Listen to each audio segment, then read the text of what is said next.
আজকের এই রেসিপিটা আমার কাছে না সম্পূর্ণ নতুন, মাথায় এলো তাই করে ফেললাম। তোমরা যদি এরকম রেসিপি কোথাও খেয়ে থাকো বা নিজেরা করে থাকো আমাকে একটু জানিও তো। আচ্ছা, এবার কি করেছি, সাদা সর্ষে আর কালো সর্ষে দু রকমের সর্ষে একটু নুন আর হলুদ দিয়ে পেস্ট করে নিয়েছি। হ্যাঁ, তারপরে আমি বাকি জিনিসগুলো দেবো, কারণ সর্ষে না আমার খুব ভয় করে জানো। অনেক সময় দেখেছি ভীষণ তেতো হয়ে যায়, তো সেই জন্য আমি আগে দেখলাম যে তেতো কি না, দেখলাম যে না, ভালো, সর্ষেটা ভালো। এইবার আমি এর মধ্যে কাঁচা লঙ্কা, 3-4 কোয়া রসুন, আর কি দেবো জানো, কোকোনাট মিল্ক পাউডার। তোমরা যদি শুধু ফ্রেশ কোকোনাট দিতে চাও তাই দেবে, আমি একটু মিল্ক পাউডারই দিলাম। আচ্ছা, এবার এটাকে সুন্দর করে পেস্ট করে নেব। নিয়ে এবার আমার কাছে যে চিংড়ি মাছ আছে তার মধ্যে আমি এটাকে ম্যারিনেট করে বেশ খানিকক্ষণ রেখে দেব।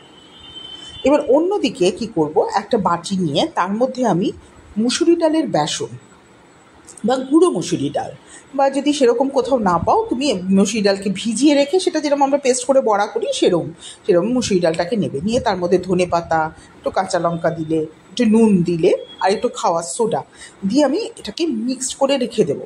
হ্যাঁ, জল দেবো না এখন জল দিলে না ভাজার সময় মানে ওই সোডাটা আর অ্যাক্টিভ থাকবে না, সেই জন্য আমি ওটাকে পরে দেবো জলটা। আচ্ছা, এদিকে কি করেছি, আমার কাছে না লাউ পাতা ছিল না, আমি কুমড়ো পাতা দিয়ে করেছি।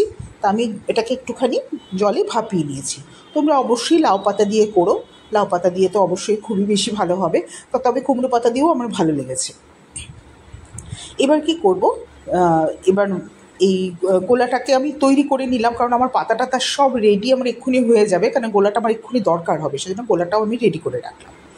এবার পাতার মধ্যে চিংড়ি মাছটা দিলাম, একটা কাঁচা লঙ্কা দেবো আর একটু সর্ষের তেল দিয়ে দেবো। দিয়ে ফোল্ডটা কিন্তু খুব সুন্দর করে করবে। দেখো আমি স্লো করে তোমাদের দেখাচ্ছি ফোল্ডটা, যাতে কোনো দিকে মোটা কোনো দিকে পাতলা এরকম না হয় আর কি, সব দিকে ইকুয়াল হয়। হ্যাঁ, দেখো এই দিলাম, এই দিকে যেই দিলাম, এবার এটা কিন্তু অন্য দিকে হলো, বুঝতে পেরেছ? কাজেই এরকম করে করে এবার আমি প্যানে তেল বসিয়ে দিয়েছি।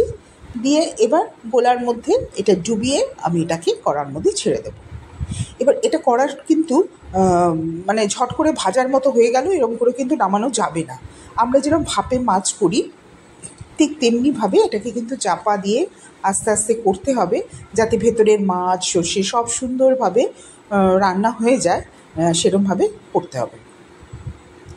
তো আমার এই পাতায় ভাজা চিংড়ি, সর্ষে চিংড়ি কেমন লাগলো তোমরা দেখো। আমার তো খেয়ে এত ভালো লেগেছে, আমার সঙ্গে সঙ্গে মনে হলো যে না, তোমাদের না দেখালে তো চলবে না, তাই দেখাতে। আর এর মধ্যে দেখো সব রয়েছে, কিন্তু শাকও আছে, ডালও আছে, মাছও আছে, কাজেই মানে 3 in 1 বলতে পারো। তো তোমরা করে দেখো, খেতে কিন্তু দুর্ধর্ষ হয়েছে।